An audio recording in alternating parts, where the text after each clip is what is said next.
Happy Wednesday, RV family. Welcome to the RV Connects podcast, where we take the mystery out of RVing with tips, tricks, and reviews that will give you the confidence to wander far from home and make the most of your yearly vacations. We're your hosts, Melina and Dan.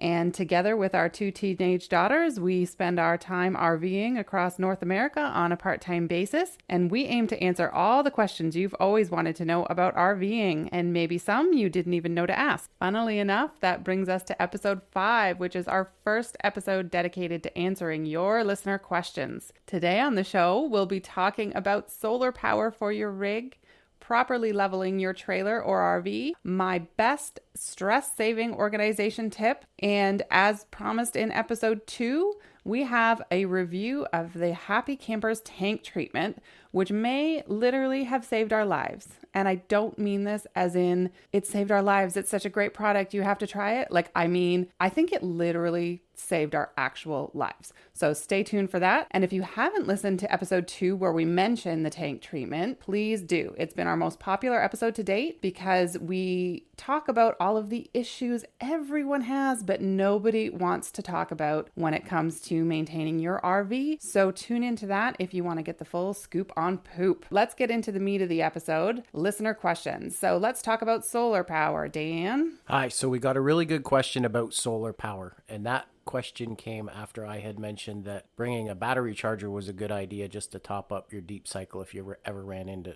trouble. And so then somebody asked, thoughts on solar versus generators. And so what I would say is, setting aside the ethical question about renewable versus non-renewable energy, if you're trying to decide between a generator or solar power for your rig, I think you need to start with what do you want to do with your rig and what do you want to run. Do you want to run your air conditioner? Do you just need to charge a phone? Do you just want to run the lights? Do you need to run the toaster, the microwave? Once you determine what your power needs are, then I think you can start to work backwards from there and decide which source of power that you want to use. So for example, you can add in solar power, and depending on how much power you want, that means you need to add more batteries and install those to the rig. That means that you have to add more weight and take up some of your storage space. With all of that being said, the benefit to solar power is that assuming the sun is shining on your trip, you don't need to worry about topping up on gas or going empty in that respect. The advantage to a generator is that a generator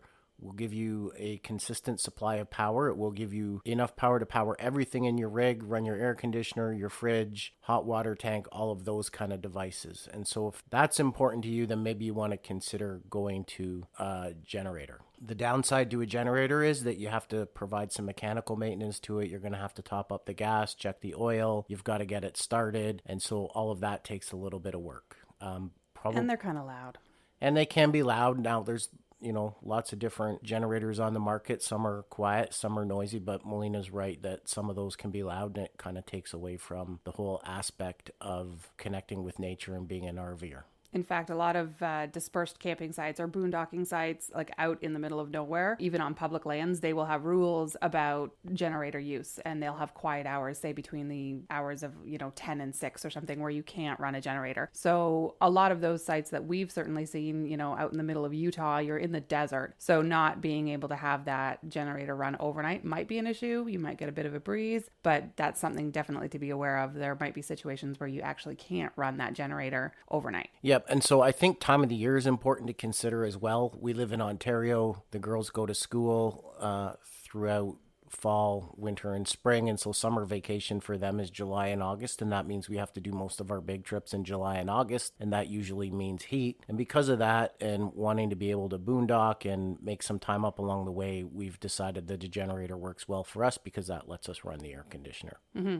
I think if you're more interested in solar options, what I would suggest is pour yourself a cup of coffee on Saturday morning, punch solar-powered RV into YouTube, and you're going to get a lot of good technical information and a lot of different setups that you could consider before you go and get that installed on your rig.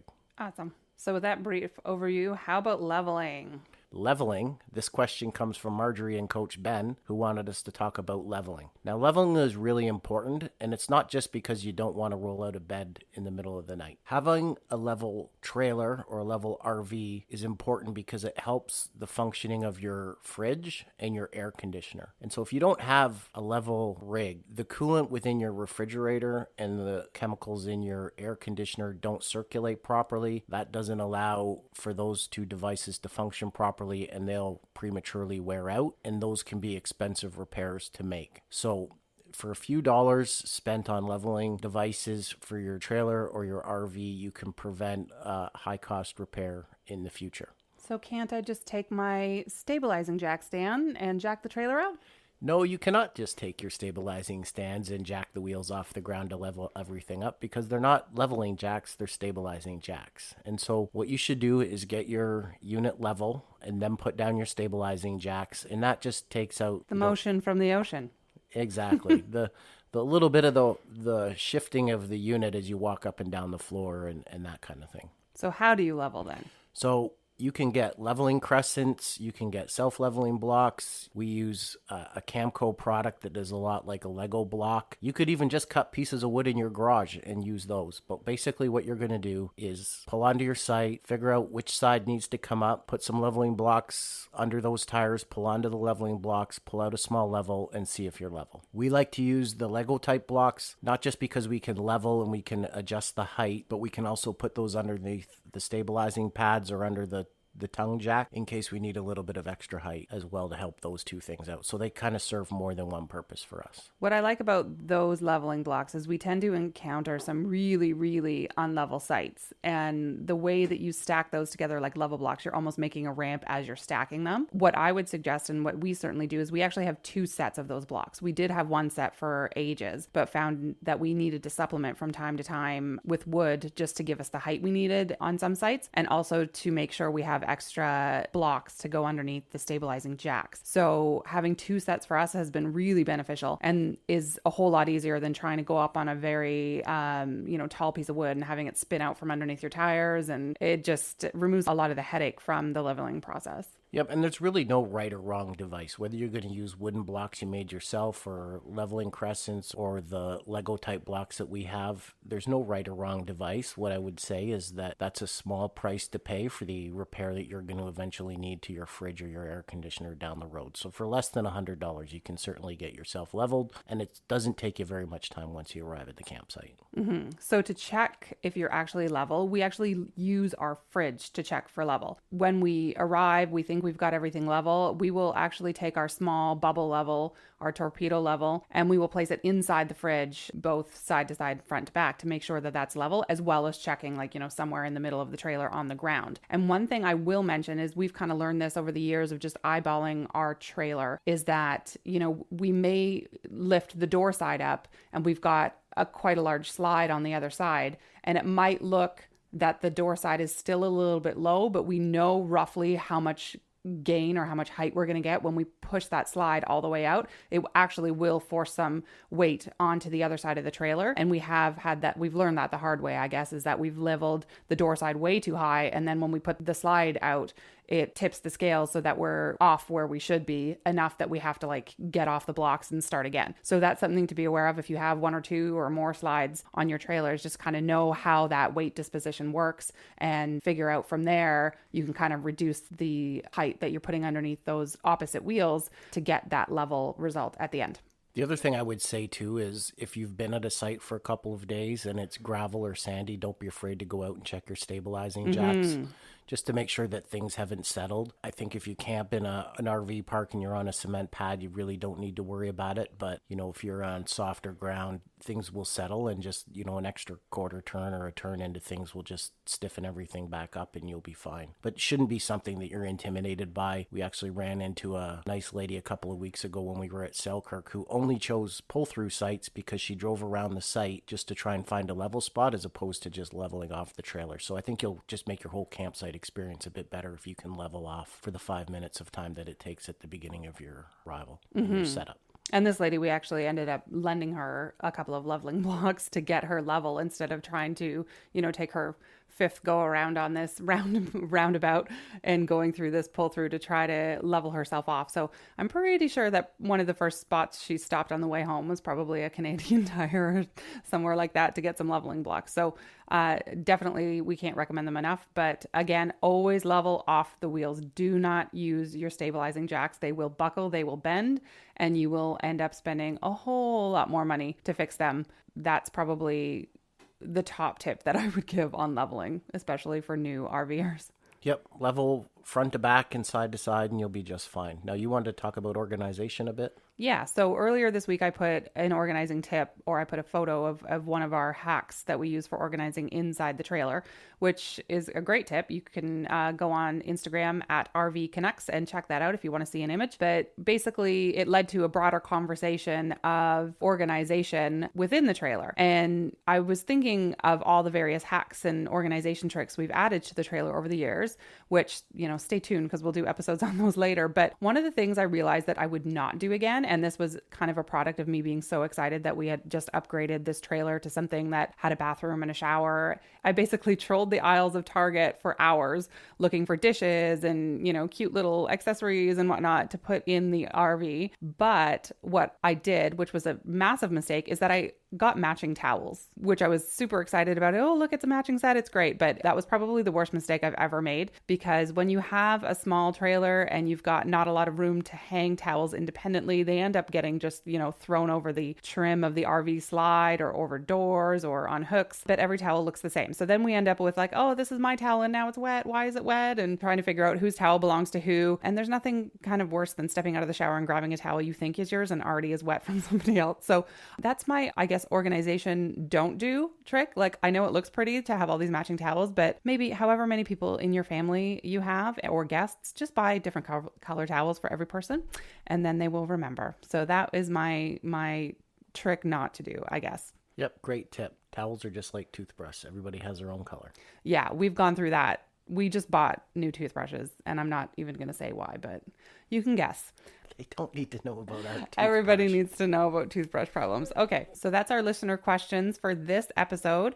If you have a question you'd like to ask or something you'd like us to cover on a future episode, you can connect with us on Instagram at RV Connects. Just send us a direct message on there, or you can log on and send us an email to hello@rvcanucks.com, and you will find all of our show notes, blogs, recipes, campground reviews, you name it, also on our website at rvcanucks.com. So maybe have a look at that while you're at it. And now we get into the review that we promised you in episode 2 of the Happy Camper Tank Treatment. When I say it literally saved our lives, like it literally saved our lives. In episode 2, we talked about the Geo method, which was a mix of Calgon water softener and dish detergent and water that gets mixed into your tank to clean the sensors. However, Calgon is no longer sold in Canada for a couple of years now, I found out, and you can substitute with borax, but borax seems to be sold out literally everywhere. So what we did instead was we ordered the Happy Campers from the Canadian distributor out in Alberta. It arrived very, very quickly, which was awesome. And what we did is we put the Happy Campers treatment into both our black and our gray tank before coming up to the current trip we're on right now. And we filled our tanks to about 2/3 full? Yep. 2/3. And we drove up here with it to kind of let it slosh around and do its thing while we were driving. And then we dumped when we got to the park we're at now. And we've done one dump since then, and we'll tell you how that went. But I had read a lot of reviews. People love this stuff. It seems to be kind of marketed as like the miracle tank treatment. And one of the things that I had seen on a lot of the reviews is people had said that it had taken, up to 2 weeks to kind of take the smell out of the tanks. So when I went in after setting up, I guess a couple hours after setting up, and I noticed kind of a sewery, kind of rotten smell, I was like, oh man, is this like just the extra residue kind of cleaning out? And, I went in and out of the trailer a couple of times and I thought, this isn't right. Like it never smells like this. Like if this is the way Happy Campers is going to smell, it's pretty gross. So I started, tracing lines, like sewer lines, to try to see, like, is there a leak underneath the sink? There's like a bit of a cheater valve. Like, is that leaking? Like, what is the problem? And I literally ended up like crawling on my hands and knees underneath the kitchen sink. And I was tracing the sewer line from the sink that goes to the bathroom, which kind of crosses by the stove. And I don't know. I mean, normally I can pick out the smell of propane, guys, but for some reason it smelled differently, or just my brain was already on black water maintenance or stinky gray tanks and stuff. So as I kind of crawled on my hands and knees past the stove, the smell was overwhelming, and I realized at some point one of the burners for the propane stove had been bumped while we were setting up, which was probably about like 3 or 4 hours earlier. So the trailer was basically full with propane at this point. And, part of me almost like just shrugged it off before I started investigating this, in like, oh no, it's fine. We'll give it a day. We'll see how it goes. Like, cause I'm a bit of a worrier. So I always tend to overthink things. And I decided, no, this something about this isn't right. So I basically found this gigantic propane leak, and we basically opened up all the windows and turned on all the fans for the rest of the day. And there was still even a little of a tinge of it at bedtime, but certainly had cleared out a lot by the morning. But if I hadn't have done that, chances are, because we don't use our stove inside like almost ever, we probably wouldn't have noticed it. And there would be no more RV Canucks. So in that regard, Happy Camper literally probably saved our lives. And now as far as how it works, how do you think? I think it's awesome. I think it worked really well. Tell them about those tank sensors, honey. Okay, this is super exciting because as we mentioned in episode 2, about knowing your tanks, ever since we've got this trailer, 1/3 has been the lowest reading we've ever got on the black tank. So we know that when we leave a park and we empty, if it reads 1/3, it's more or less empty. And I'm not kidding you. We got our first empty notification when we dumped. This is the first time it's ever happened. So our sensors are like lickety clean on that black water. That has never happened. It broke down stuff that must have been sitting in the tank forever. So that was something super, super, super exciting for us. Now, that being said, I did get a comment on Instagram about the Happy Campers that somebody we know who's also on the road with an older rig had said it didn't work for them. And that person, didn't have the benefit of a black water flush out, which we do. But if you have an older tank and you really need to get the pressure in there to just kind of clean out some of the gunk and remove those poo pyramids that tend to form inside your tank, something like a Camco Rhino Blast, where you can actually shoot water up inside the tank and give it a little agitation to get some of that stuff out, will probably help you. But I am finding, the smell has never been a huge issue for us, even traveling in the desert in, 44-degree weather for a month at a time. But I definitely notice a distinct lack of scent of any kind. When you're emptying, before we dumped, I added extra water in to our tank because it was only about 1/3 full. So I kind of stood there with the pedal on purpose to kind of open up that valve and see if anything was kind of coming back and hitting me. And I could definitely notice a lack of issue as far as smell is concerned. So I'm super happy with it so far.